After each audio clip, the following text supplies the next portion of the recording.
ওকে, এখন দেখো, একটু সবাই আমাকে রেসপন্ড করে দাও মেসেজের থ্রুতে, যে যা আমি স্ক্রিনে দেখাচ্ছি তোমাদের সবটাই ভিজিবল, সবটাই তোমরা দেখতে পাচ্ছ?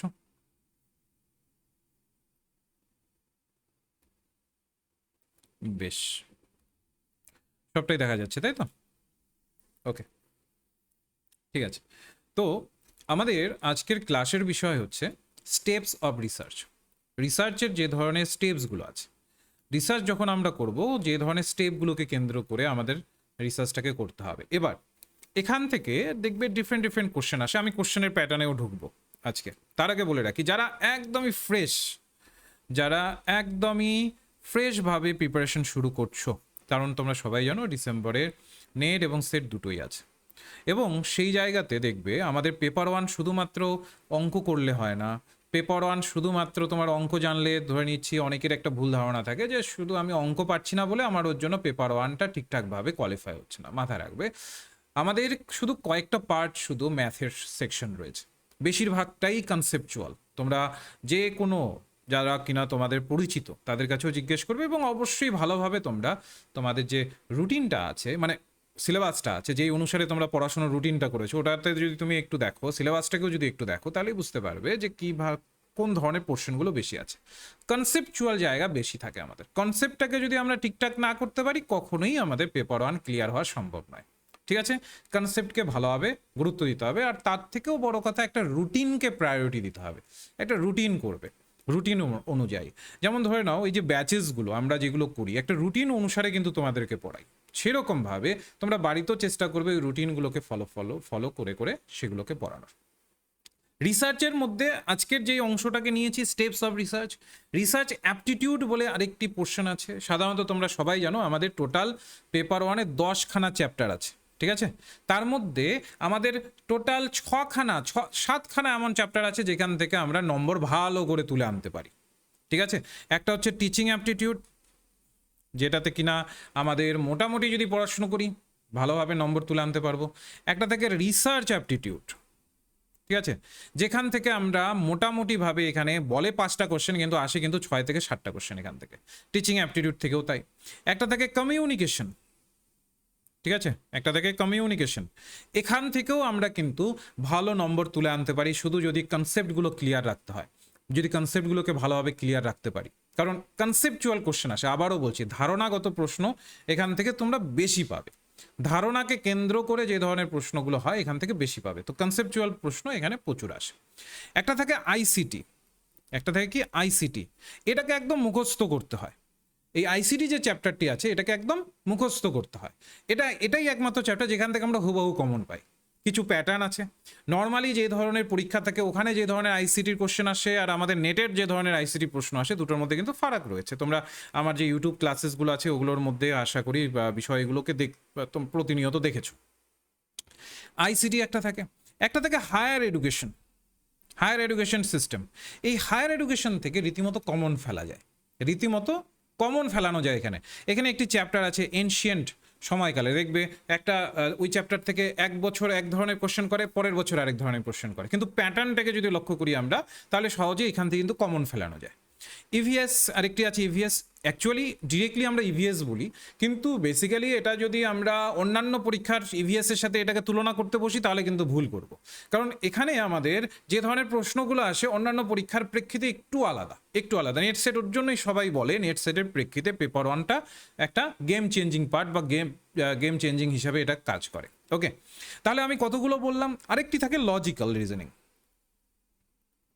Logical reasoning. এই লজিক্যাল রিজনিংটাও কিন্তু একদম অঙ্কের মতো নম্বর পেতে পারো, শুধু লজিকগুলোকে যদি একটু ধারণাগুলোকে ক্লিয়ার করতে পারো। হ্যাঁ, মোডার্ন ফিগার্স থেকে শুরু করে, প্রমাণাসগুলো থেকে শুরু করে, তার সাথে সাথে আরও ধরে নিচ্ছি যে ফ্যালেসি, হেত্তাভাস, এগুলোকে যে জাস্ট মানে এমনভাবে মনে রাখার চেষ্টা করবে, জাস্ট আমি যেভাবে যে পয়েন্টগুলোকে ধরিয়ে দেবো ওগুলোকেও যদি তোমরা মনে রাখার চেষ্টা করো, ইজিলি এখান থেকে কোয়ালিফাই করে বেরিয়ে আসবে। তাহলে আমি কি কি কতগুলো চ্যাপ্টারের নাম বললাম? টিচিং 1, 2, 3, 4, 5, 6, 7, এই 7খানা চ্যাপ্টার থেকে মিনিমাম 5টা করে কোশ্চেন থাকে। ম্যাক্সিমাম তো আছেই, মিনিমাম 5টা করে কোশ্চেন থাকে, তার বেশিও হতে পারে। অনেকেই বলো না, যেমন অনেকেই, যেমন আমি এই ক্লাস শুরু করার আগেই আমি তোমাদের অনেকেরই মেসেজ পাচ্ছিলাম যে স্যার আমি তো ম্যাথ পারি না স্যার, ম্যাথে তো অসুবিধা। অবশ্যই ম্যাথটাকেও ঠিক করতে হবে। ম্যাথমেটিক্যাল রিজনিংয়ের আমাদের ওখান থেকে 5টা কোশ্চেন আসে, তারপরে ডেটা ইন্টারপ্রিটেশন থেকে 5টা কোশ্চেন আসে, ওগুলোকে ঠিক করতে হবে, ওগুলোর জন্য আছে। কিন্তু তোমাদের যে এই যে ভুল ধারণাটা, জাস্ট আমি ভুল ধারণাটাকে ভাঙাতে চাইছি। পেপার ওয়ানের ক্ষেত্রে ম্যাথের থেকে বেশি করে গুরুত্ব আমাদের দিতে হয় কনসেপ্টের উপরে, কনসেপচুয়াল জায়গা থেকে। অবশ্যই ম্যাথটা, তাই বলে এই নয় যে ওটাকে ছাড়তে হবে, কিন্তু তোমাদের মধ্যে যে একটা ভুল ধারণা, বিভিন্ন ইউটিউব চ্যানেল, বিভিন্ন ধরে নাও যারা কম্পিটিটিভ এক্সামিনেশনের প্রিপারেশন করায়, তারা যে একটা ভুল ধারণা ঢুকিয়ে দিয়েছে যে ওই যে 5 নম্বর না পেলে তুমি টোটাল কোয়ালিফাই করতে পারবে না, এটা কিন্তু ভুল। আমাদের সব থেকে বেশি এই 60টা চ্যাপ্টারের থেকে বেশি কোশ্চেন আসে। অন্যান্যগুলো থেকে আসে, 2টো চ্যাপ্টার ম্যাথের আছে, ওটা থেকে আসে, হ্যাঁ, তবু একদম পিওর ম্যাথ যদি বলি তাহলে ডিআই, আর অন্যদিকে যেটা থাকে সেটা রিজনিং, ঠিক আছে? তো ওটা একদম রিজনিংয়ের পয়েন্ট অফ ভিউতে হয়। তো যাই হোক, তো আমাদের এই যে ভুল ধারণা, এখান থেকে বেরিয়ে আসতে হবে, বেরিয়ে এসে ফোকাস করতে হয় পড়াশোনার উপরে। সরকার বদলেছে, কলেজ সার্ভিস কমিশনের নোটিফিকেশন তোমরা দেখেছো। তোমাদের জন্য বলে রাখি, তোমাদের জন্য সুখবর, এই যে সিএসসির যেটা এখন ফর্ম ফিল আপ চলছে, তোমাদের বলে রাখি, এটা তো 15 তারিখ লাস্ট ডেট সিএসসির ইন্টারভিউয়ের। যারা যারা নেট সেট কোয়ালিফাই করেছো তারাই একমাত্র ওটাতে অ্যাপ্লাই করতে পারবে। তোমাদের জন্য বলে রাখি, এই সিএসসি কিন্তু নতুনভাবে অ্যাপ্লাই শুরু করবে আবার নতুন সরকার, আমি এইটুকু তোমাদেরকে বলতে পারি, ঠিক আছে? সময় দেবে আরও, সেটা মাঝে হয়তো বা অনেকটা গ্যাপ থেকে তারপরে সময় দেবে, কারণ নতুন স্ট্রাকচারে দেখছো তোমরা, সব কিছু নতুন স্ট্রাকচারে হচ্ছে। তো তোমার পরীক্ষার জন্য, ওই পরীক্ষায় বসার জন্য তোমার অস্ত্র কি? নেট আর সেট, এই দুটো অস্ত্রকে তোমাকে কিন্তু তৈরি করে রাখতে হবে, জানো কিনা? এই সিএসসি যদি কোনো কারণে মূলত বেরিয়েও যায়, তুমি পরের সিএসসিটা যেন, পরের বছরে যেটা আসে ওটার জন্য যেন তুমি একদম রেডি থাকতে পারো। আর যতদূর সম্ভব এটা তোমরা ধরতে পারবে, যতদূর আমার মনে হচ্ছে এটা ধরতে পারবে, কারণ নতুন সরকার এসেছে। পুরনো যে রুলস অ্যান্ড রেগুলেশনস আগের সরকার রেখেছিল, আমার মনে হয় না এটা, ওগুলো তো তোমরা জানোই, অনেকটা কারাপশনের জায়গা তারা করে রেখেছিল ওই আগের সরকার। আশা করি এটাতে তোমরা দেখতে পারবে। অনেক ক্ষেত্রে তোমরা দেখতেই পারছো বিভিন্ন সোশ্যাল মিডিয়াতে, বিভিন্ন ধরনের আমাদের যে চ্যানেলগুলো আছে ইউটিউবের বা মেইন স্ট্রিম মিডিয়াতে, তোমরা খবর দেখতেই পাচ্ছ কীভাবে কত দ্রুততার সাথে কাজ করছে এই সরকার এসে। তো এই যে 15 বছরের যে একটা প্রক্রিয়া, এর ফলে একটা কিন্তু নতুন সূচনা হচ্ছে। নতুন সূচনাতে কিন্তু আমাদের যে কোয়ালিফিকেশনটা, ওটা স্ট্রং করে রাখতে হবে, জানো কিনা? এমন না হয় যে কোনো একটা কলেজে ছাড়লো, তোমার কাছে ওই কোয়ালিফিকেশন নেই বলে তুমি ওই কলেজে অ্যাপ্লাই করতে পারলে না, বা ওই কলেজে তুমি যেতে পারলে না। এই জায়গাটা যেন না হয়, এটাই আমি সবাইকে কনসাস থাকতে বলি, তোমাদেরকেও বলছি, এই জায়গাটাকে কিন্তু একটু খেয়াল রাখতে হবে।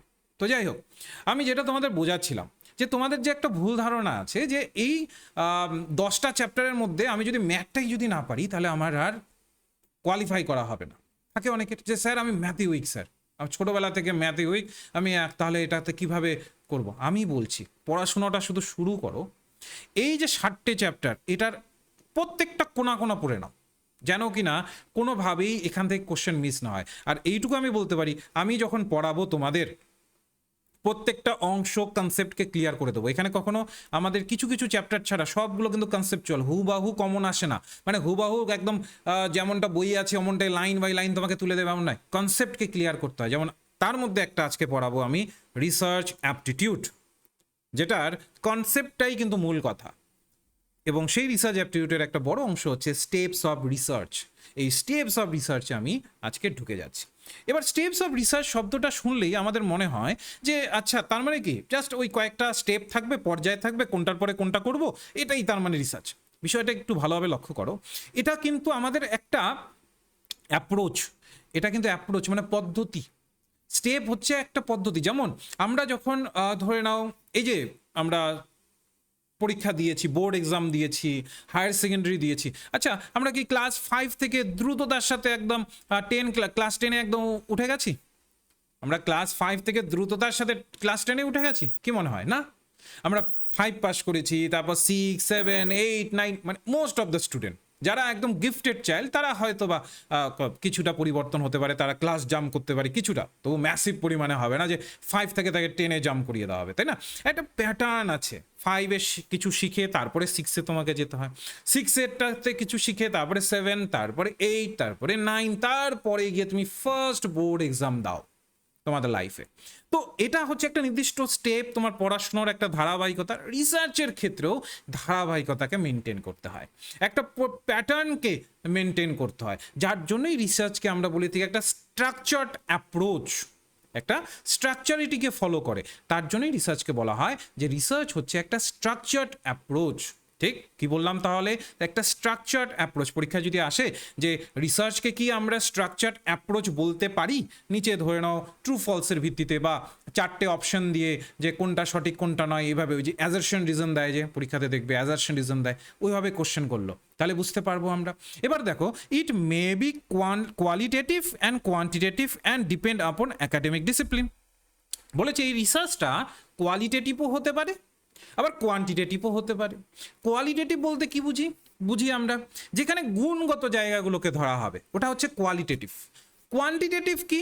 যেখানে কোনো গুণগত জায়গা ঠাঁই পাবে না, যেখানে মূলত একটা পরিসংখ্যানগত জায়গা ধরা পড়বে, ওটা হচ্ছে কোয়ান্টিটেটিভ। যেমন ধরে নাও আমি তোমাদের বললাম যে রাম একটি কাজ করেছে, ঠিক আছে, রাম 3টি কাজ করেছে, ধরে নাও এভাবে বললাম, রাম টোটাল আজ সারাদিনে 3টি কাজ করেছে।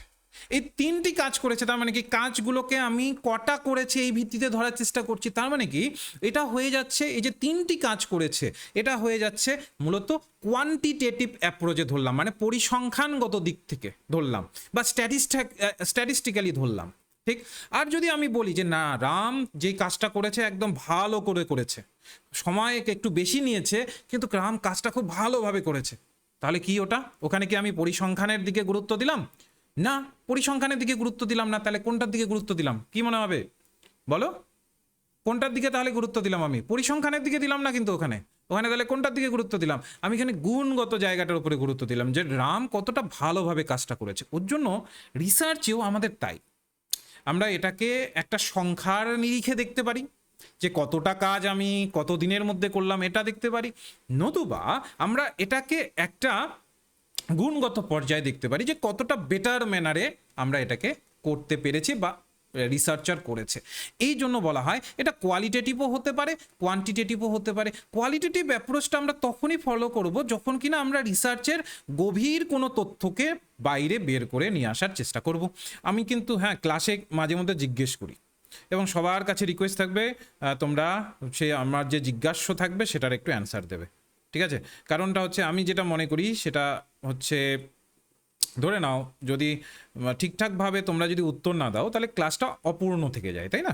তো আমি মাইক্রোফোনটাকে একটু অনই রাখলাম, অযথা আমরা মাইক্রোফোন অন করে রাখবো না, ঠিক আছে? জাস্ট যেই সময়ে একটু জিজ্ঞেস করবো একটু অ্যান্সার দেবে কি বুঝলে, ওকে?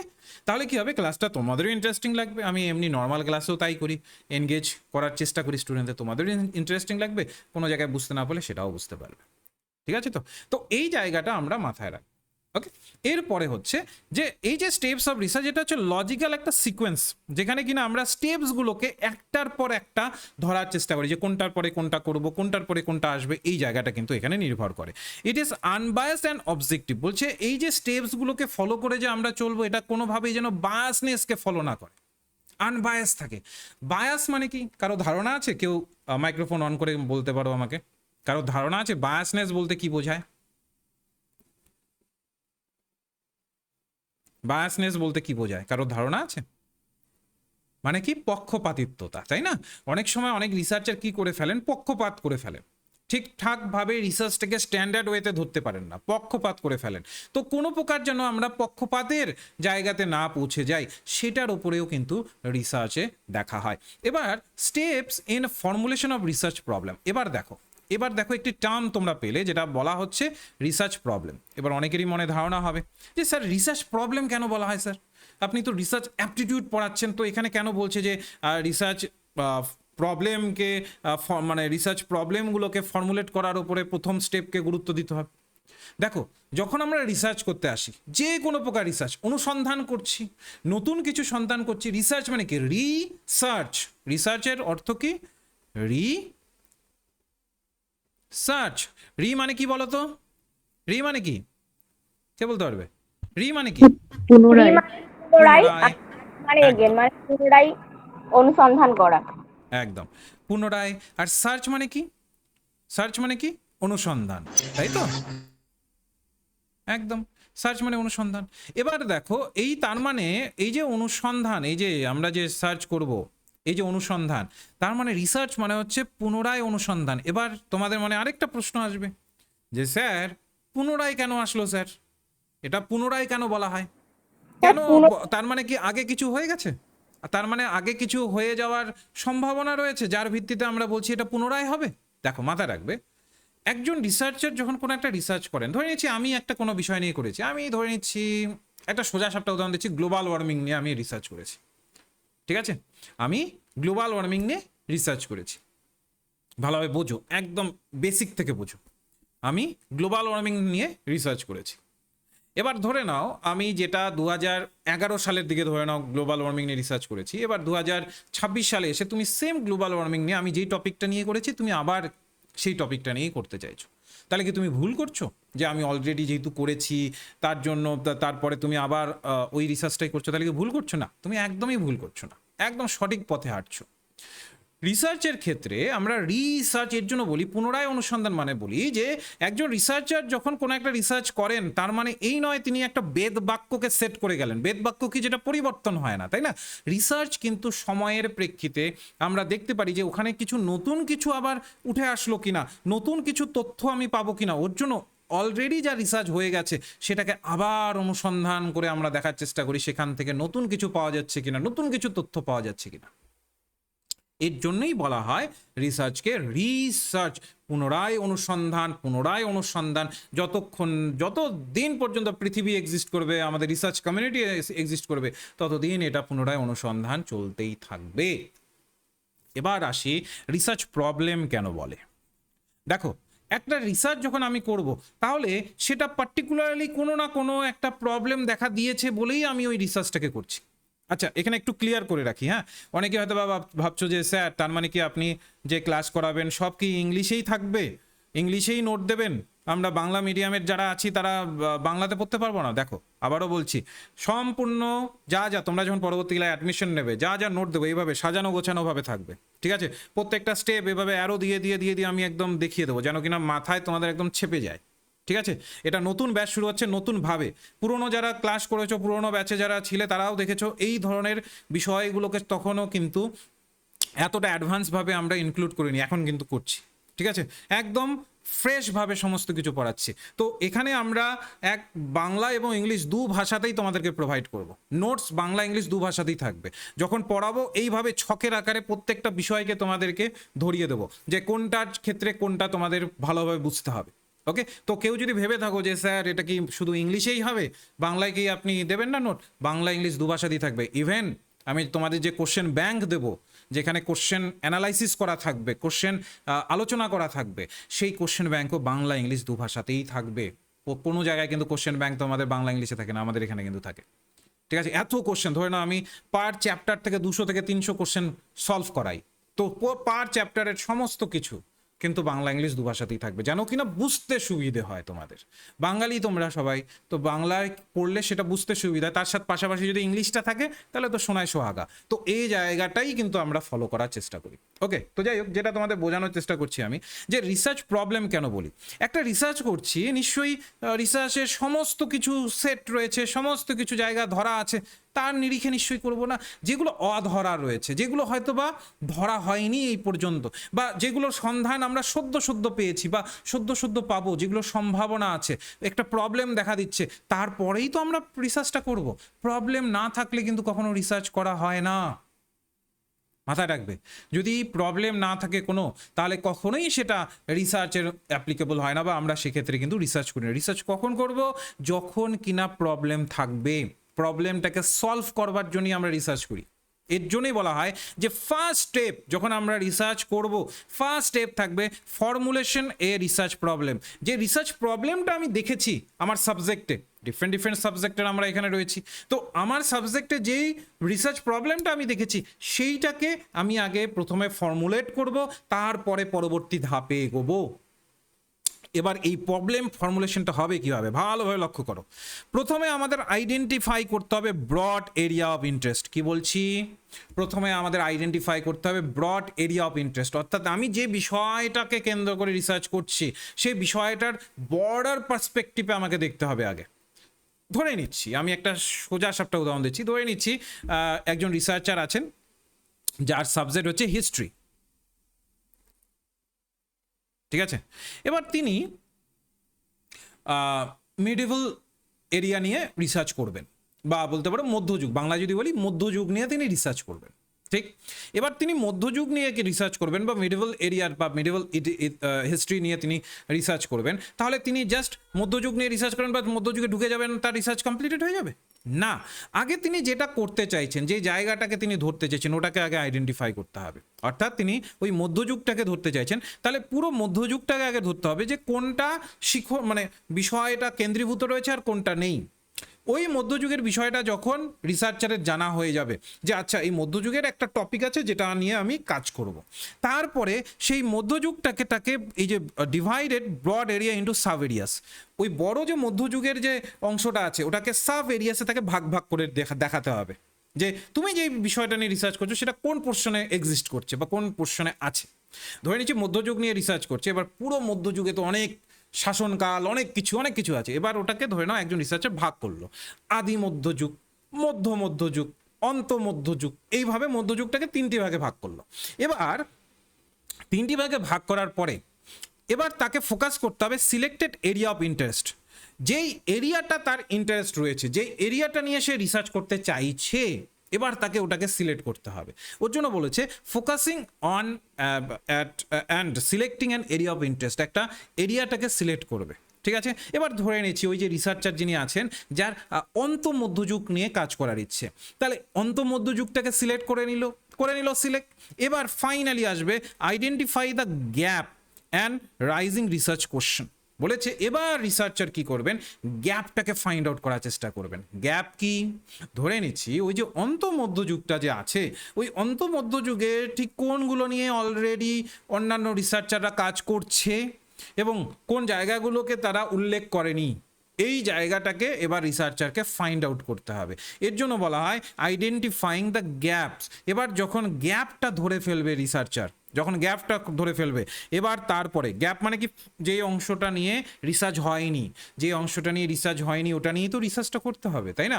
এবার গ্যাপটাকে আইডেন্টিফাই করে ফেললো রিসার্চার, এবার রিসার্চার চলে আসবে ফর্মুলেশন অফ ব্রড অবজেক্টিভ, একটা বড় উদ্দেশ্যকে এবার সে ফর্মুলেট করবে যে এই টপিকটাই কেন সে বেছে নিল, ঠিক আছে, এই টপিকটাই সে কেন বেছে নিল, অন্য টপিক কেন বেছে নিল না, এই টপিকটা নিয়েই সে কেন রিসার্চ করছে, অন্য টপিক নিয়ে কেন রিসার্চ করছে না, এই জায়গাটা ফর্মুলেট করবে ব্রড অবজেক্টিভসগুলোকে, ঠিক।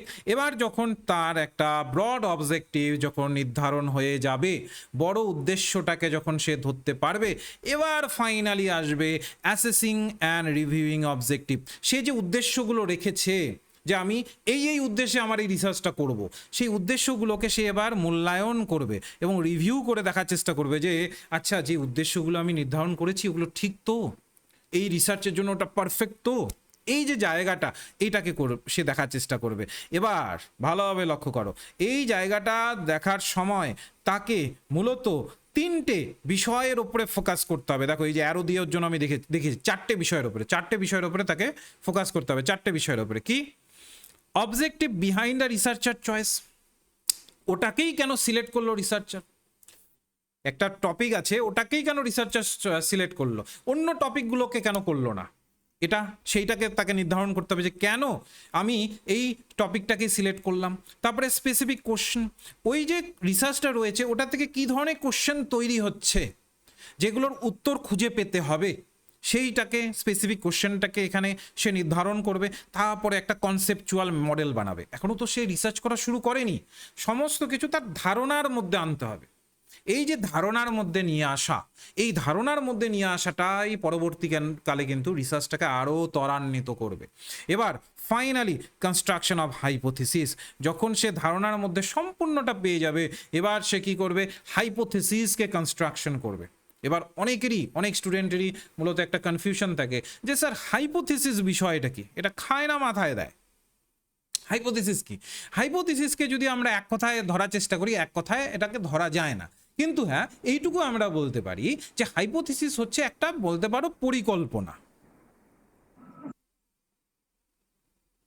ঠিক আছে, পরিকল্পনা বা অনুমান, ঠিক আছে? বা ধরে নাও তথাকথিত একটা মস্তিষ্ক প্রসূত ধারণা যেটা থিওরি আকারে আছে, এগুলোকে আমরা হাইপোথিসিস বলি। যেমন আমি একটা যদি সোজা সাপটা ভাষায় তোমাদেরকে বোঝাই, ধরে নাও তুমি সকালে উঠে তুমি কোনো এক কলেজে জব করো, সকালে উঠে তোমাকে কলেজের জন্য বেরোতে হয়। রাত্রেবেলায় তুমি একটা হিসেব কষে রাখো যে সকালে আমি মোটামুটি 7টার দিকে উঠবো, যাবতীয় কাজ সেরে 10টার মধ্যে গিয়ে স্ট্যান্ডে দাঁড়িয়ে যাব, যেন কিনা বাস আসার সাথে সাথে আমি কলেজের বাস ধরতে পারি, কলেজে যেতে পারি। ঠিক আছে? তো এটা তুমি আগের রাত্রে মূলত ভেবে নিলে।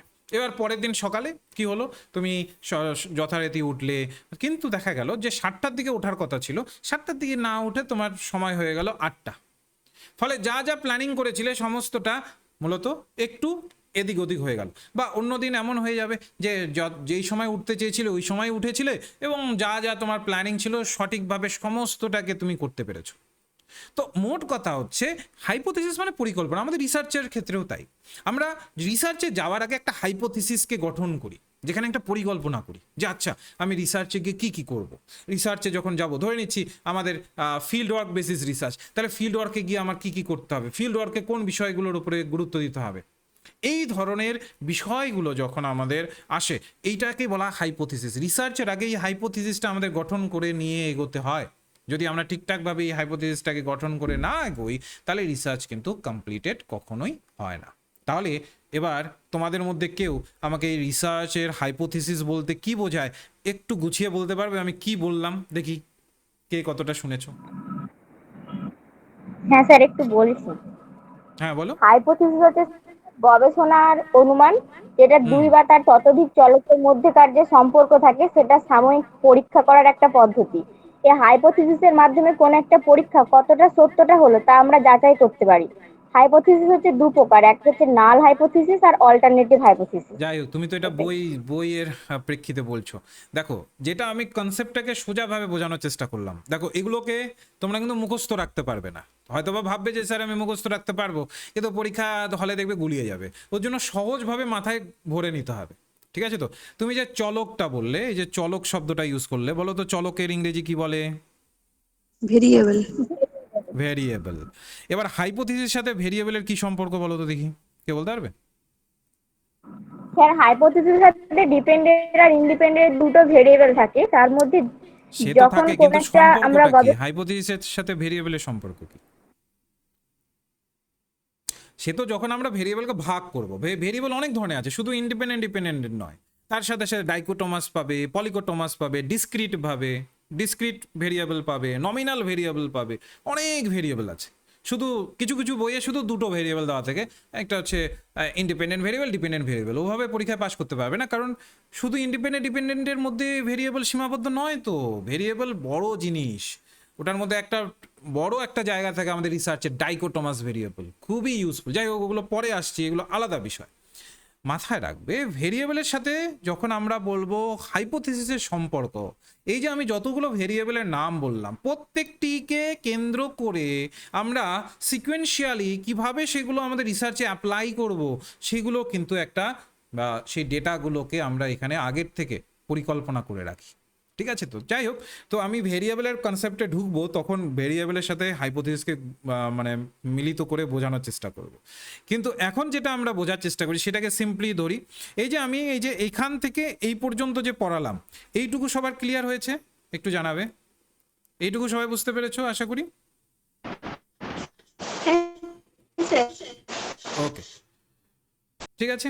এর পরেরটাতে আমরা চলে যাব। তাহলে ফার্স্ট স্টেপ তাহলে কি হলো? Steps in formulation of research problem. তাহলে আমরা রিসার্চ প্রবলেমটাকে ফর্মুলেট করলাম, যে আমরা রিসার্চ প্রবলেমের মধ্যে কি কি খুঁজবো আমরা বুঝতে পারলাম।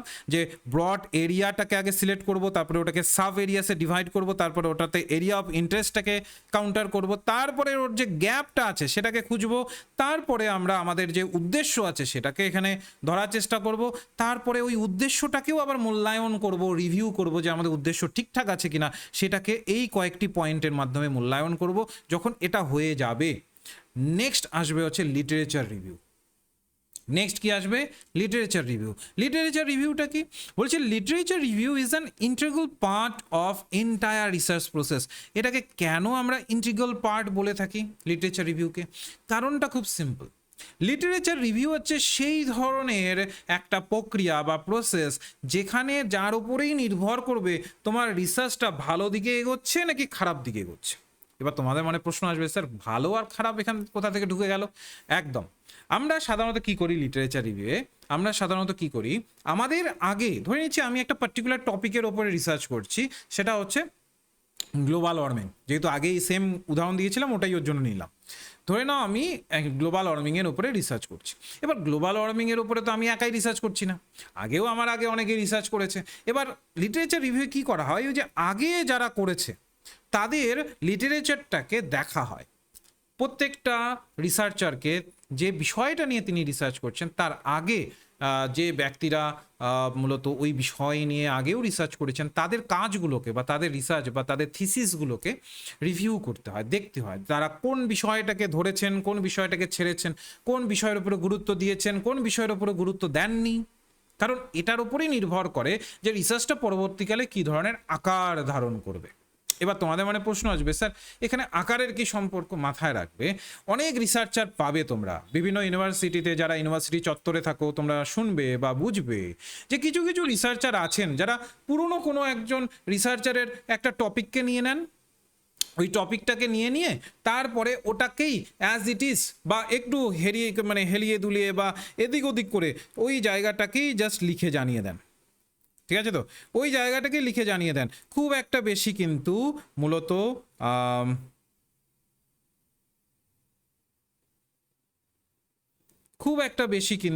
সেখানে মূলত তিনি মাথা খাটান না যে আচ্ছা একটু ভালোভাবে রিসার্চটা করি, ভালোর জায়গাটাকে তারা কিন্তু গুরুত্ব দেন না, যার ফলস্বরূপ রিসার্চটা একদমই ভুল পথে পরিচালিত হয়। এর জন্যই বলা হয় লিটারেচার রিভিউটাই হচ্ছে এমন একটা ইন্টিগ্রাল পার্ট যেটা কিনা টোটাল রিসার্চ প্রসেসটার উপরে নির্ভর করবে যে তোমার রিসার্চটা ভালো দিকে এগোবে নাকি খারাপ দিকে এগোবে, তোমার রিসার্চ প্রসেসটা সঠিক দিকে এগোবে নাকি ভুল পথে এগোবে।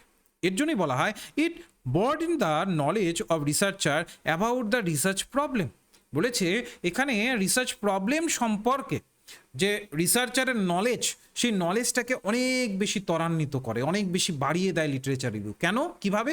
ওই যে তুমি পার্টিকুলার আগে ধরে নাও গুটিগত কিছু টপিক পড়েছো, এবার যখন তুমি অন্যদের রিসার্চগুলোকে পড়বে তখন দেখবে তারা অনেক তথ্য অনেক জায়গা থেকে এনেছেন, অনেক বিষয়কে সামনে রেখেছেন, ফলে তোমার যে নলেজটা আছে যেটা কিনা তোমার সীমাবদ্ধ ছিল, ওই নলেজটা কিন্তু ধীরে ধীরে বাড়তে শুরু করবে। এর জন্যই বলা হয় যে লিটারেচার রিভিউয়ের মাধ্যমে একজন রিসার্চারের যে নলেজ আছে সেই নলেজটা কিন্তু বলতে পারো নলেজটা অনেক বেশি বেড়ে যায়। বলছে ইট helps to improve the research methodology. কি করে লিটারেচার রিভিউয়ের মাধ্যমে কি হয়, রিসার্চ মেথোডোলজিটা অনেক বেশি আমরা ইমপ্রুভ করতে পারি। আবারও রিপিট করছি, এই লিটারেচার রিভিউর মাধ্যমে কি হয়, রিসার্চের যে মেথোডোলজি আছে, আমাদের রিসার্চ মেথোডোলজি 3টে বিষয়ের ওপরে নির্ভর করে। কি? অন্টোলজি, এক্সিওলজি, আরেকটি থাকে এপিস্টোমোলজি। ঠিক আছে, তো অন্টোলজি, এক্সিওলজি, এপিস্টোমোলজি, এই 3টে মিলে হয় আমাদের রিসার্চ মেথোডোলজি। এবার এগুলোতে আমি এখনই ঢুকছি না, নাহলে গুলিয়ে ফেলবে তোমরা, এগুলো আমি সেপারেট একটা ক্লাসে নেব। তো এই যে আমাদের রিসার্চ মেথোডোলজি, আমরা কোন প্রেক্ষিতে কি ধরনের মেথড ব্যবহার করব, এইটাই হচ্ছে মেথোডোলজি। যেমন ধরে নিচ্ছি আমরা সাধারণত ভাত কি দিয়ে খাই, ভাত বেশিরভাগ ক্ষেত্রে আমরা বাঙালিরা হাতটাই ইউজ করি, হাত দিয়ে মূলত ভাত খাই। ঠিক আছে, তো যখন আইসক্রিম খাই তখন কি আমরা হাত দিয়ে খাই? আমরা হাত দিয়ে খাই না, স্পুন দিয়ে খাই, তাই না? আমাদের কাছে কোনো একটা স্পুন থাকলো সেটা দিয়ে আমরা খাচ্ছি। তার মানে প্রত্যেকটি বিষয়কে খাবার ডিফারেন্ট টেকনিক আছে, ডিফারেন্টভাবে খাওয়ার পদ্ধতি আছে। তেমনি আমাদের রিসার্চের ক্ষেত্রেও প্রত্যেকটি রিসার্চ করবার ডিফারেন্ট ধরন আছে, ডিফারেন্টভাবে তাদের প্রেক্ষিতে ধরতে হয়। এই যে ডিফারেন্ট ধরন, এগুলোকে বলা হয় রিসার্চের মেথোডোলজি। ঠিক আছে, এই মেথোডোলজি অনেক ধরনের মেথড পাই, তার মধ্যে প্রত্যেকটা methodology ontological approach, axiological approach, epistemological approach, এই 3টের দ্বারা নির্ধারণ হয়। এগুলোতে আমি সেপারেটলি তোমাদেরকে পড়াবো, কারণ এগুলো অনেক বড় টপিক। ওকে, তো তাহলে বুঝতে পারলাম লিটারেচার রিভিউ যদি আমরা করি তাহলে আমাদের কি হবে, ইমপ্রুভ হবে রিসার্চ মেথোডোলজি। আমরা বুঝতে পারবো কোন রিসার্চের জন্য কতটুকু কোন মেথডটা উপযোগী হবে। ধরে নিচ্ছি আমি কোনো সিনিয়র একজন পার্সনের হয়তো বা রিসার্চ দেখলাম যে কিনা একটা পার্টিকুলার মেথডকে ব্যবহার করেছে, এবার আমি ভাবলাম যে আচ্ছা উনি এই মেথডটাকে ব্যবহার করেছেন, তাহলে আমিও যদি আমার রিসার্চের মধ্যে সেটা ব্যবহার করি তাহলে ইউজফুল হবে। মানে জাস্ট একটা উদাহরণ দিলাম, এরকমও হয়। তোর জন্য বলা হয় এটা আমাদের রিসার্চ মেথোডোলজিটাকে ইমপ্রুভ করতে সহায়তা করে। After passing through this stage the researcher is able to acquaint oneself with the available body of knowledge in the area of interest. যখন এই স্টেজটা রিসার্চার পার হয়ে যায়, কোন স্টেজটার কথা বলছে? এই লিটারেচার রিভিউ। লিটারেচার রিভিউটাকে যখন রিসার্চার পার হয়ে যায়, মানে রিসার্চারের কাছে একটা বড় রকমের তথ্য থাকে, সমস্ত কাজ করার, সমস্ত বিষয়কে ধরার তার কাছে অ্যাভেলেবল নলেজ থাকে, ঠিক আছে, বডি অফ নলেজ থাকে, যার মাধ্যমে সে নতুন কিছু করতে পারে, নতুন কিছু ধারণা তার মধ্যে আনতে পারে। বলছে ইট brings better clarity and focus the research problem. বলেছে এই যে লিটারেচার রিভিউ আছে এটা কি করে? বেটার একটা ক্ল্যারিটি নিয়ে আসে রিসার্চারদের মনে, এবং তার সাথে সাথে ফোকাস নিয়ে আসে, রিসার্চারকে একটা প্রবলেম সম্পর্কে ফোকাস নিয়ে আসে যে এই কোন প্রবলেমকে কিভাবে কাউন্টার করতে হবে, এটার একটা ক্ল্যারিটি নিয়ে আসে। মানে পরিষ্কার একটা ভাবে সে ক্লিয়ারলি দেখতে পারে যে আচ্ছা এই রিসার্চটা এই ধরনের, তাহলে আমাকে এইভাবে চলতে হবে। ওটাই বলেছে লিটারেচার রিভিউ করলে এই ক্ল্যারিটিগুলোকে পাওয়া যায়, ঠিক আছে। তো বলছে to the research problem and also helps to improve authenticity of research. কেন বলছে অথেন্টিসিটি অফ রিসার্চ? অথেন্টিক মানে কি? যেটা কিনা তোমার অন্যদের থেকে আলাদা। যখন আমরা লিটারেচার রিভিউ করি, যেটা আমরা একটু আগেই পড়লাম যে অনেক ক্ষেত্রে অনেক রিসার্চার এমন করে বসেন যেখানে তিনি হয়তো বা এমন কিছু করে ফেললেন যেখানে তার অরিজিনালিটি, অর্থাৎ তার রিসার্চের যে অরিজিনালিটি সেটা খুইয়ে যায়। কারণ আগের জনেরটা কপি করতে গিয়ে আগের জনটাই কোনোভাবে এমনভাবে কপি করে ফেলেন তিনি নিজেই বুঝেন না যে তার রিসার্চটাকে তিনি ভুল পথে নিয়ে গেলেন, তিনি নিজেই বুঝতে পারেন না সেটা, ঠিক আছে। তো এই জায়গাটাতে যখন লিটারেচার রিভিউ করব আমরা কিন্তু ধরতে পারবো যে কোনটা করণীয় নয়, কতটুকু অংশ নেওয়া উচিত কতটুকু নয়, কোনটার মধ্যে গ্যাপ আছে ওই গ্যাপটাকে আমাকে আইডেন্টিফাই করতে হবে। এর জন্য বলা হয় যে রিসার্চের মধ্যে অথেন্টিসিটি উঠে আসে, তার মধ্যে অথেন্টিসিটি আমরা লক্ষ্য করি। বলেছে it helps to contextualize the finding. তোমাকে একটা প্রসঙ্গ তুমি বুঝতে পারো যে কোন প্রসঙ্গে তুমি এই রিসার্চটা করছো সেটা বুঝতে পারো। It means how value addition has been done the researcher existing stock of knowledge, ঠিক আছে। এবার যখন আমরা লিটারেচার রিভিউ করে ফেললাম, আমাদের হাতে চলে আসলো, তাহলে লিটারেচার রিভিউয়ের উদ্দেশ্য কি মাথায় রাখবে, পরীক্ষায় আসতে পারে। লিটারেচার রিভিউয়ের উদ্দেশ্য কি? এই যে দেখো আমি যেগুলো পার্টগুলোকে হাইলাইট করেছি, আমাদের রিসার্চ সম্পর্কে ক্ল্যারিটি পাওয়া এবং সেটার উপরে যেন আমরা ফোকাস করতে পারি, সেটা আমাদের রিসার্চের মধ্যে গ্যাপকে আমরা খুঁজে বার করতে পারি, যে আগে কোনো রিসার্চার যা করেছেন, তিনি যা লিখেছেন এবং আমি যা লিখছি, দুটোর মধ্যে যে গ্যাপটা আছে ওটাকে আমি পূরণ করতে পারবো কিনা, সেই জায়গাটা কিন্তু ক্ল্যারিটি আমরা পেয়ে যাই।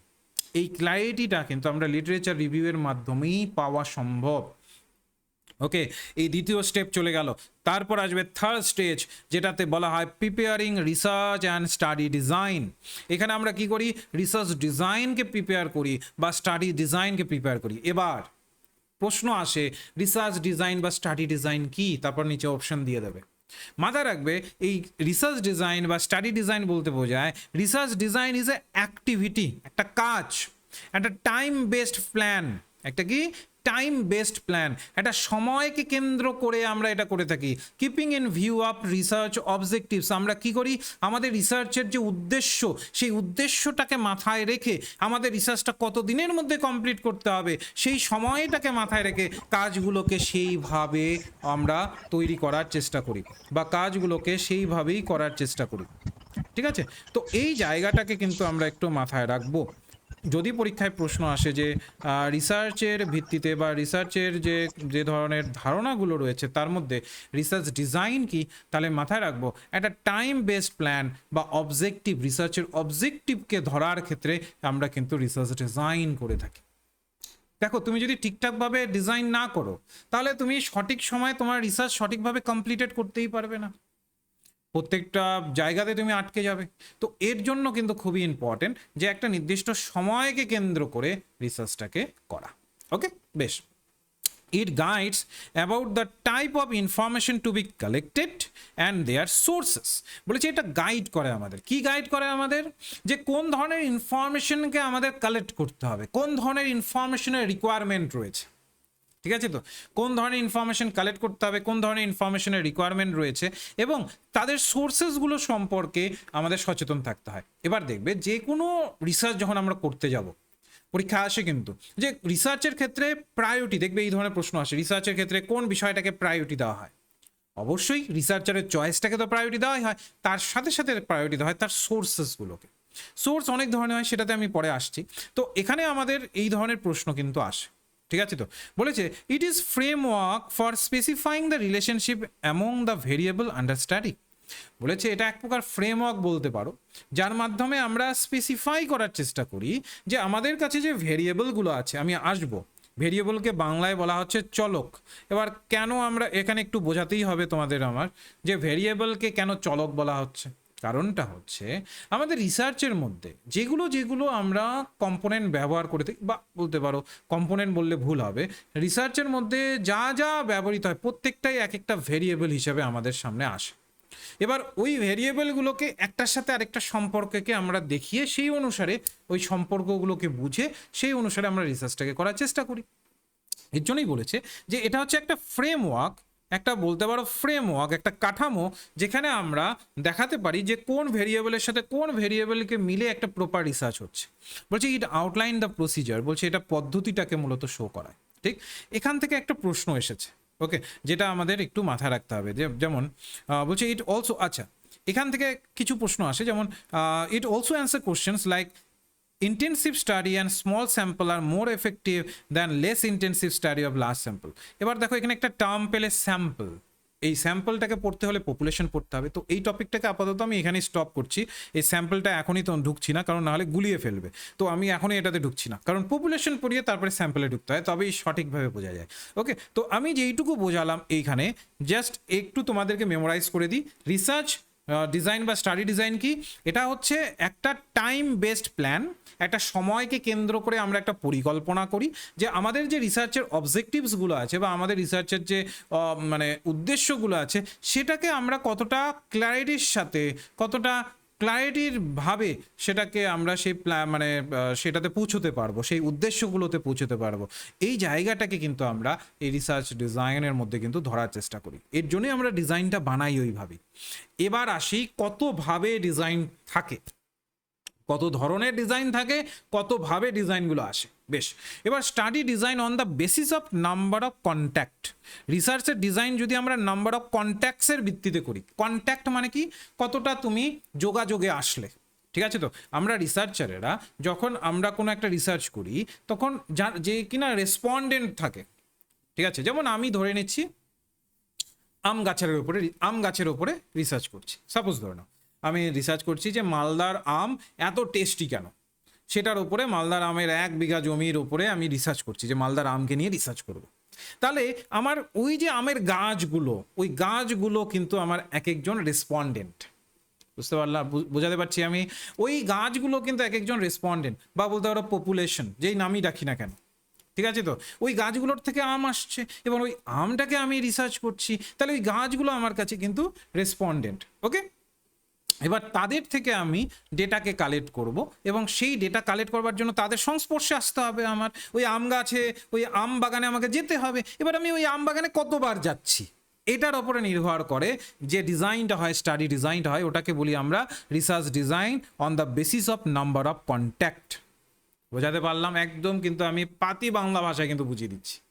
ঠিক আছে? কোনো বইয়ে এরকম লেখা পাবে না, কোনো ইউটিউব চ্যানেলে আমি দাবি দিয়ে বলতে পারি তোমরা পাবে না। ঠিক আছে? তো এই জায়গাটাকে একটু এইভাবে মনে রাখবে, দেখবে সহজে এই পেপার 1 না সম্পূর্ণটা হচ্ছে কনসেপচুয়াল। কনসেপ্ট ক্লিয়ার করলে যে কোনো জায়গা থেকে প্রশ্ন আসুক, তুমি যে কোনো উত্তর পাবে। ওই যে তথাকথিত কিছু ইনস্টিটিউশনে দেখবে কিছু নোট ধরিয়ে দেবে, কোশ্চেন ধরিয়ে দেবে, ওইভাবে কিন্তু পেপার 1কে কোয়ালিফাই করতে পারবে না, কারণ কোশ্চেনের এগুলো অতীত। আমাদের এখানে সবসময় দেখতে হবে কনসেপ্টগুলোকে, কোন ধরনের কনসেপ্টগুলো আগের বছরে এসেছে, ওই ভিত্তিতে আমাদের প্রিপেয়ার হয়ে থাকতে। আর আমরা সবসময় নোটগুলোকে আপ টু ডেট করি ওই কনসেপ্টগুলোকে কেন্দ্র করে। ওকে, তো যাই হোক, তো আমি বোঝাতে পারলাম যে কেন নাম্বার অফ কন্ট্যাক্টসের ভিত্তিতে ধরা হয় স্টাডি ডিজাইন। বেশ, এবার এই নাম্বার অফ কন্ট্যাক্টসের ভিত্তিতে আমরা স্টাডি ডিজাইনকে 2 ভাগে ভাগ করি।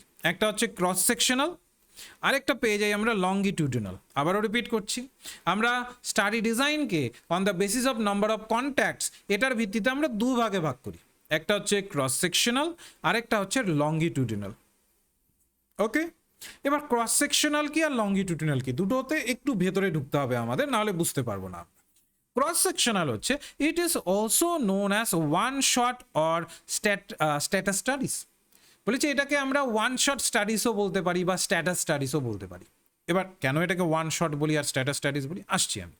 বলছে most commonly design in social sciences, বলছে this design is best suited studies aimed finding out the prevalence of a phenomenon, situation, problem, attitude or issue by taking a cross section of a population.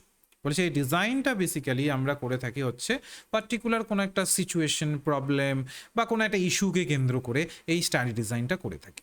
ঠিক আছে, এবার বলেছে they are useful for overall picture as it stands at the time of the study. আমরা সাধারণত এটা যদি কোনো একটা স্টাডি করবার সময় আমরা একটা ওভারঅল পিকচারকে ধরতে চাই, তাহলে সেক্ষেত্রে ক্রস সেকশনাল একদম পারফেক্ট। কেন বোঝাচ্ছি, ধরে নিচ্ছি ওই যে আম গাছের উদাহরণ দিয়েছিলাম, আম গাছেরই আবার উদাহরণ দিচ্ছি। ধরে নিচ্ছি আমি আম গাছের উপরে রিসার্চ করছি যে কিছু আমের প্রজাতি আছে যেগুলো কিনা খুব ভালো ফলন দেয়। এবার এগুলোর মধ্যে কি আছে বা কি ধরনের বিষয় আছে আমি ওটাকে রিসার্চ করে দেখতে চাইছি যে কেন এত ভালো ফলন আসে। তো আমার হাতে খুব সময় কম, ধরে নাও আমার হাতে রিসার্চটা করার মতো সময় বেশি নেই, দ্রুততার সাথে আমাকে রিসার্চটা করতে হবে। তাহলে এই উপায়ে আমি কোন পদ্ধতি ফলো করব? দ্রুততার সাথে যদি আমাকে করতে হয়, ওয়ান শটের মাধ্যমে যদি আমাকে রিসার্চটা করতে হয়, তাহলে আমাকে ক্রস সেকশনাল রিসার্চ করতে হবে। এখানে আমি কি করব, ধরে নিচ্ছি আমি আম গাছের উপর রিসার্চ করছি, তো আমি ধরে নাও আমের প্রজাতি, ধরে নাও এই একটা আমের প্রজাতি নিলাম যেটার বয়স হচ্ছে 1 মাস, আরেকটা আমের ওই সেম প্রজাতির আরেকটা চারা গাছ নেব যেটার বয়স ধরে নাও হচ্ছে 3 মাস। ঠিক আছে, আরেকটা চারা গাছ নেব যেটার বয়স ধরে নাও হচ্ছে 6 মাস। ঠিক আছে, 1 মাস, 3 মাস, 6 মাস, তিনটে কিন্তু আলাদা আলাদা গাছ কিন্তু প্রজাতি এক। এবার কেন আমি এটা করলাম, আমাকে হয়তো বা পুরো গাছটাকে এক্সামিন করতে 6 মাস সময় লাগতো, এবার আমার হাতে ওটা সময় নেই, আমাকে দ্রুততার সাথে রিসার্চ জমা দিতে হবে বা দ্রুততার সাথে ডেটা কালেকশনকে শেষ করতে হবে। তাহলে যখন আমার হাতে সময় থাকবে না তখন আমি কি করব, তখন আমি এই ধরনের ক্রস সেকশনাল করব। কি করব, আমি এই তিনটে প্রজাতির, তিনটে ডিফারেন্ট বয়সের মানে একই প্রজাতির তিনটে ডিফারেন্ট বয়সের চারা গাছকে নিলাম বা গাছকে নিলাম এবং এদের থেকে ডেটা কালেক্ট করলাম একবারই। এর জন্য বলেছে ওভারঅল পিকচার যখন আমরা ধরতে চাইবো যে এই 1 মাসের চারা গাছটি যদি 3 মাসের হয় তাহলে এর মধ্যে কি কি পরিবর্তন আসবে, এই 3 মাসের চারা গাছটি 6 মাসের যখন হবে তখন তাদের মধ্যে কি ধরনের পরিবর্তন আসবে, একদম একবারই আমি ওভারঅল পিকচারটাকে ধরতে চাইছি, স্টাডি করতে চাইছি, তখন সেই ক্ষেত্রে আমার ক্রস সেকশনাল রিসার্চ আমি ব্যবহার করব। ক্লিয়ার হলো? সবাই একটু আমাকে লিখে জানাও, কমেন্ট সেকশনে একটু লিখে জানাও, ক্লিয়ার? একটু লিখে জানাও, একটু রেসপন্স দাও সবাই। আমি মাইক্রোফোনটাকে অফ করে রেখেছি কারণ অনেকেরই দেখলাম মূলত বিভিন্ন ধরনের শব্দ আসছিল, তো তার জন্য বন্ধ করে দেওয়া হয়েছে। এইটুকু ক্লিয়ার হলো? সবাই জাস্ট লিখে জানাও CLEAR কমেন্ট সেকশনে জাস্ট ক্লিয়ার লিখে জানাও, তাহলে আমি বুঝতে পারবো। এটুকু ধরতে পারলাম।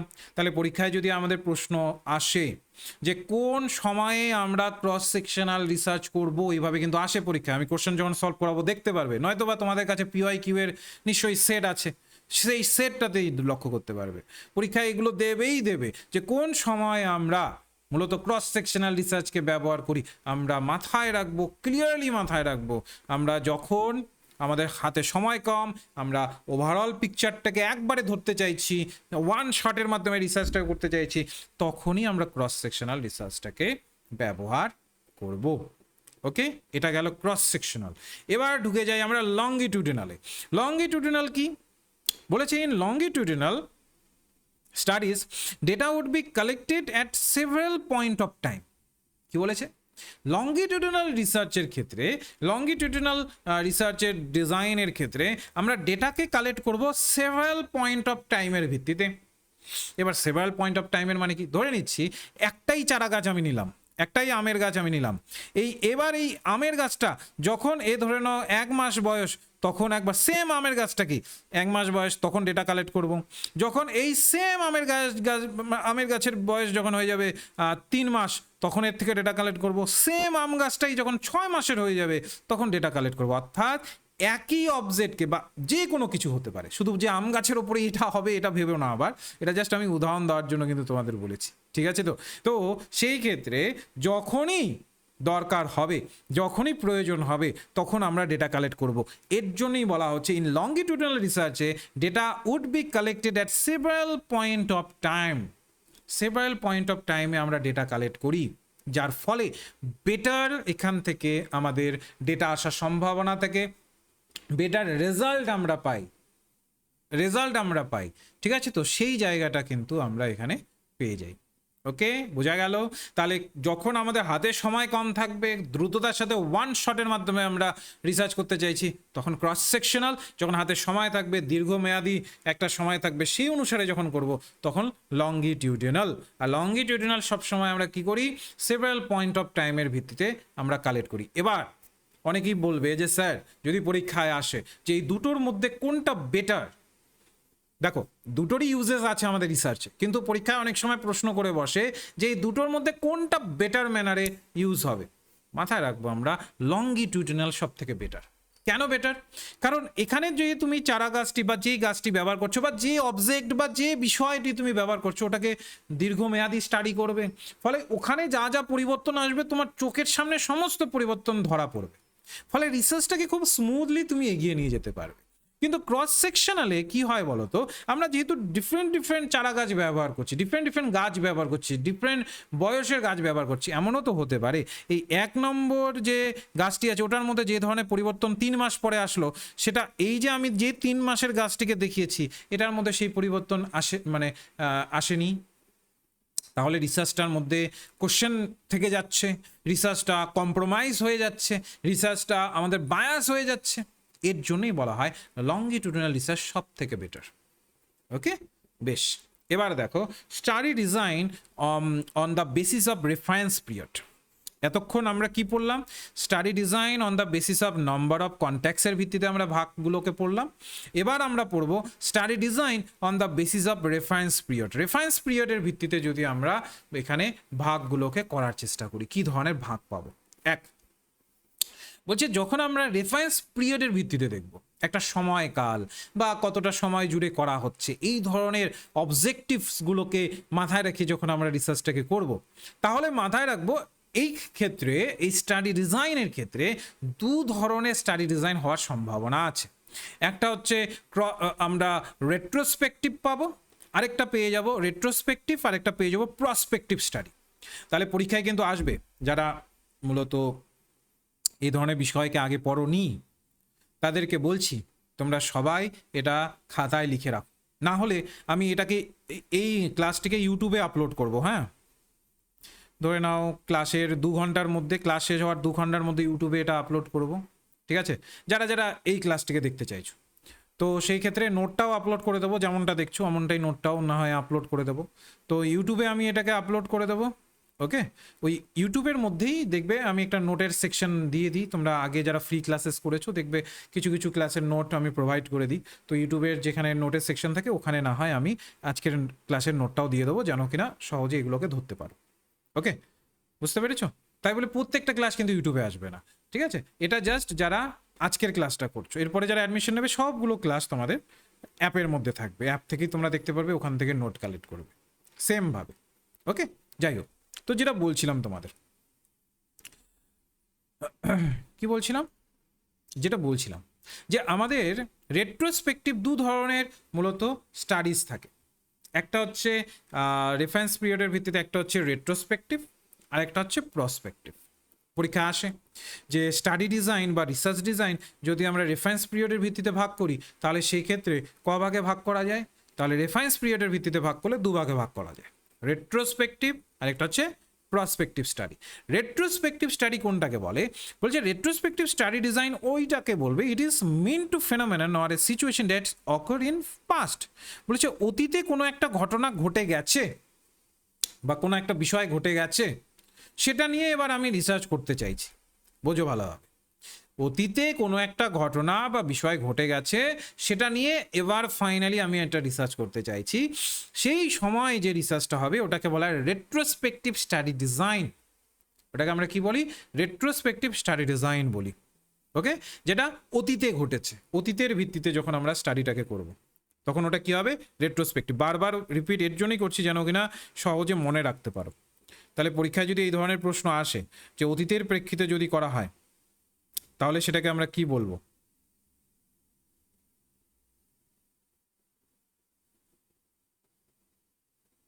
তাহলে সেই ক্ষেত্রে রেট্রোস্পেকটিভ। যেমন একটা উদাহরণ দিচ্ছি, করোনা কাল। করোনার কথা সবার মনে আছে আশা করি, এত তাড়াতাড়ি আমরা ভুলে যাইনি। করোনার সময়কালে তোমরা দেখেছো হয়তোবা কি ধরনের পরিস্থিতি হয়েছিল। তো আমরা যদি করোনাকে নিয়ে রিসার্চ করা শুরু করি এখন, রাইট নাও, যে ওই যে 2020-21 সময় কি ধরনের প্রভাব পড়েছিল আমাদের দেশে, আমাদের রাজ্যে, আমাদের এলাকায়, এবং সেই ভিত্তিতে আমরা যদি রিসার্চটাকে করার চেষ্টা করি, ওটাকে বলা হয় রেট্রোস্পেকটিভ স্টাডি। যখন আমরা অতীতকে কেন্দ্র করে, পাস্টকে কেন্দ্র করে আমরা স্টাডি করব, সেটা হয়ে যাবে রেট্রোস্পেকটিভ স্টাডি। আর এটা হবে প্রসপেকটিভ স্টাডি। প্রসপেকটিভ স্টাডি কোনটাকে বলবো? It pertain to likely prevalence of phenomenon in the future. যখন আমরা ভবিষ্যৎকে নিয়ে রিসার্চ করব তখন ওটাকে বলা হয় প্রসপেকটিভ স্টাডি। ভবিষ্যৎ মানে কি?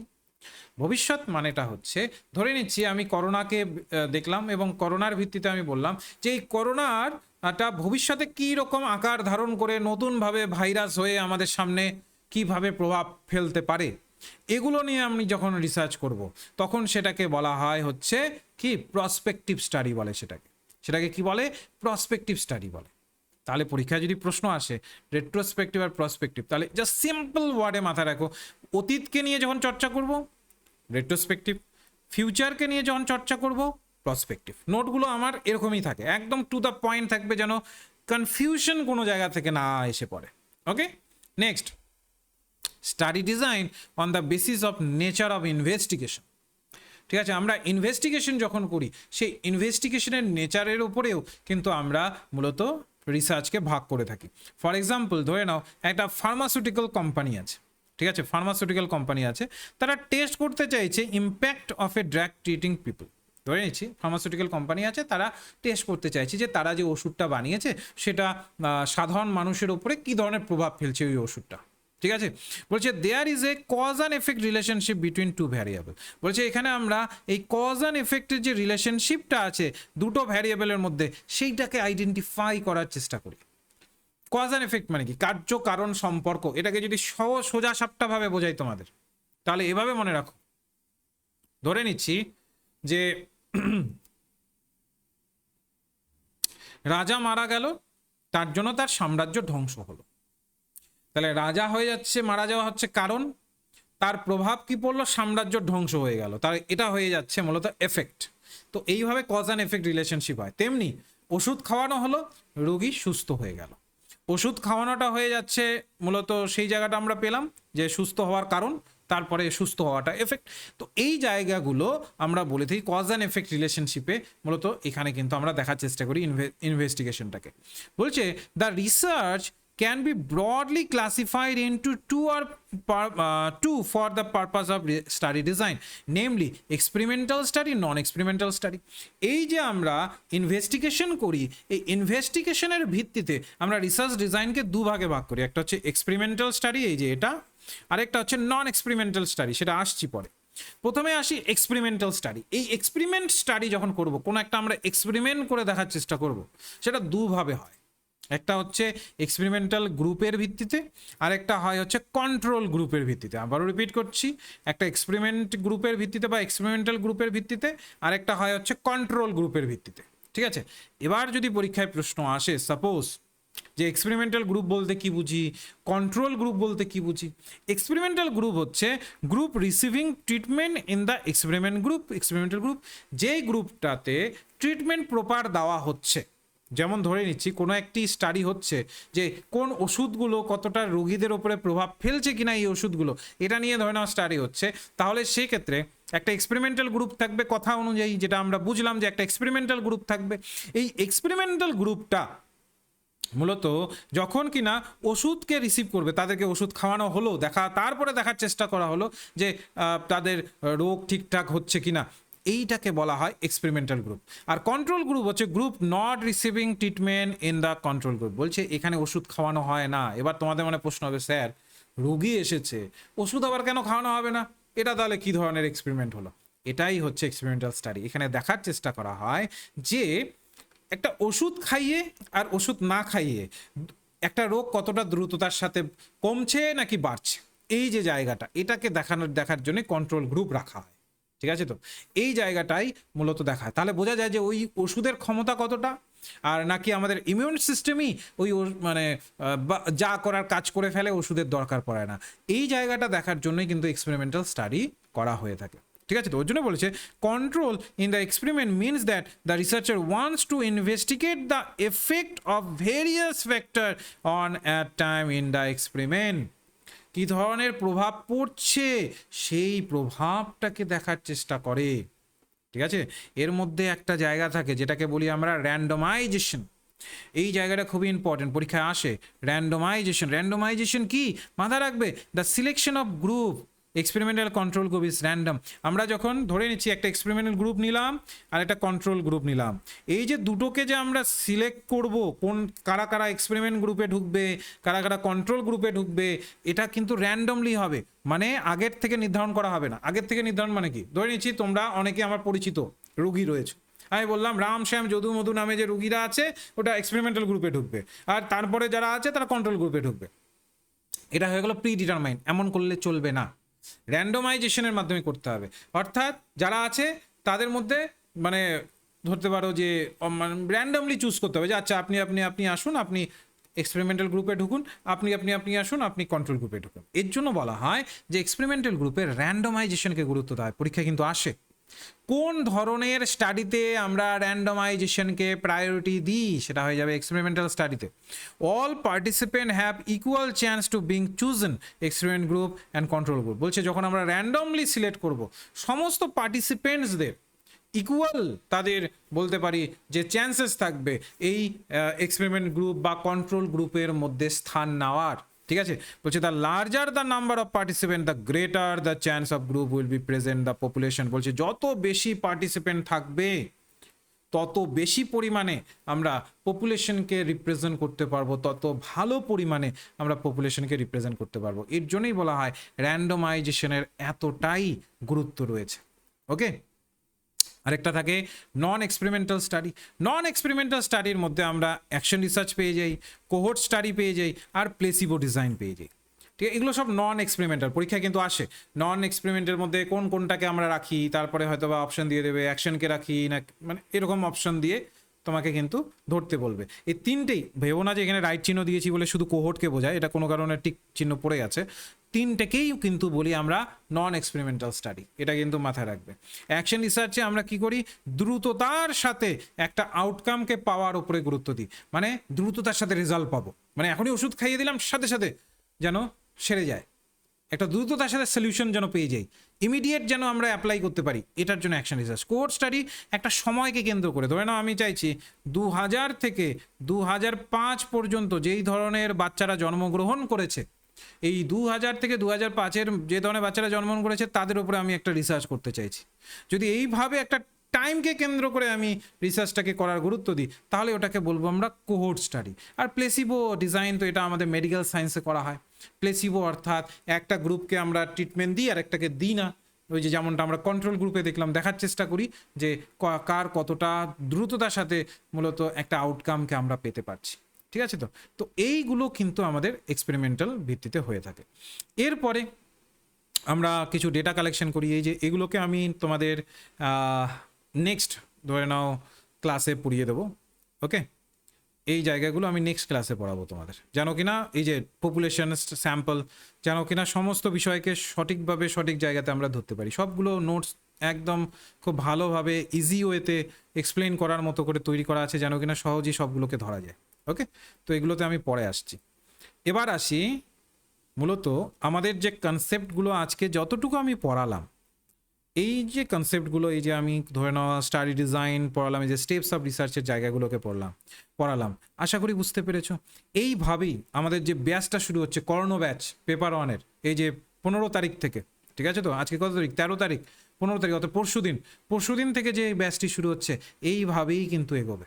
ওকে, আর বলে রাখি আমাদের ব্যাচে কিন্তু মাথায় রাখবে একটা আমরা সিদ্ধান্ত নিয়েছি, যেটা প্রত্যেকবারেরই প্রথম দিকে যারা অ্যাডমিশন নেয় তাদের জন্য কিন্তু আমরা ওই অফারটা রাখি, তারপরে কিন্তু আর ওটা থাকে না, মানে সেটা সম্ভব হয় না পরে। দেখবে আমরা কিন্তু 1 ইয়ারের এক্সেস রাখি, সিলেবাসটা 6 মাসের মধ্যেই কমপ্লিট করব, যেন কিনা তোমরা প্র্যাকটিস করার সময় পাও, পরীক্ষার ভিত্তিতে, পরীক্ষার ধরনের ওপরে ভিত্তিতে প্র্যাকটিস করার জন্য সময় পাও। তো সেই ক্ষেত্রে 6 মাসের মধ্যে সিলেবাস কমপ্লিট করব, কিন্তু পুরো কোর্সটাকে এক্সেস করতে পারবে 1 বছর পর্যন্ত, 12 মাস পর্যন্ত, যেন কিনা একটা কোনো ধরে নাও একটা জায়গা তোমার যদি লেফট হয়েও যায়, আরেকটা যেন তুমি ধরতে পারো। ওকে, 1 বছর পর্যন্ত থাকবে, অর্থাৎ 1 বছর ধরে গাইডেন্স পাবে।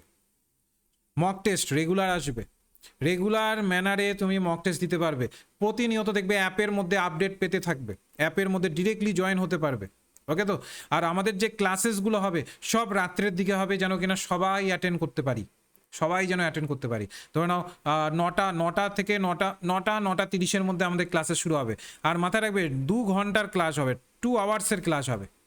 আমরা চেষ্টা করব 2 ঘন্টার ক্লাস করার, কারণটা হচ্ছে চেষ্টা করবো কি করবোই, কারণ নাহলে সিলেবাস কমপ্লিট হবে না, তাই না? অনেক বড় সিলেবাস, আমাদের সময় সাপেক্ষতার সাথে এটা করতে হয়। তো প্রত্যেকটাকে এভাবেই যেমনভাবে পড়ালাম, যদি আজকের ক্লাসটা বুঝতে পারলে তাহলে পরের ক্লাসগুলোও বুঝতে পারবে। এইভাবে থাকবে, বাংলা ইংলিশে নোট থাকবে, প্রত্যেকটা নোট বাংলা ইংলিশ 2 ভাষাতেই থাকবে।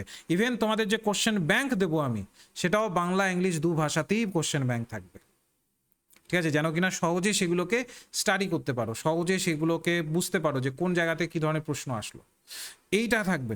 তার সাথে সাথে 2 ঘন্টার সেশন থাকবে, আর আমি প্রতিনিয়ত তোমাদের কিন্তু গ্রুপে লাইভ ক্লাস করাবো। এমন মাথা রাখবে, এটা কিন্তু ফাউন্ডেশন ব্যাচ। অনেকেই হয়তো বা দেখবে সাধারণত এখনকার দিনে ইউটিউব বা ফেসবুকে যে ধরনের অ্যাডগুলো তোমরা দেখো, ওগুলো কিন্তু ফাউন্ডেশন ব্যাচ নয়।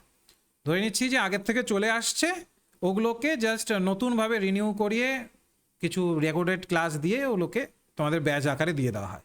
আমাদেরটা কিন্তু একদম ফাউন্ডেশন ব্যাচ। ফাউন্ডেশন ব্যাচ মানে বুঝতে পারো, যেখানে একদম তোমার ভিত্তি তৈরি করা হবে, একদম প্রথম থেকে হচ্ছে। কিন্তু অনেকেরই থাকে যে প্রথম থেকে না করলে আমি বুঝতে পারি না, অনেকেই তোমরা থাকো, ওর জন্য এই ব্যাচটা কিন্তু একদম প্রথম থেকে শুরু হচ্ছে। একদম 15 তারিখে আমাদের একদম প্রথম ক্লাস হবে, আর কোনো ক্লাস আগে হয়নি, ঠিক আছে?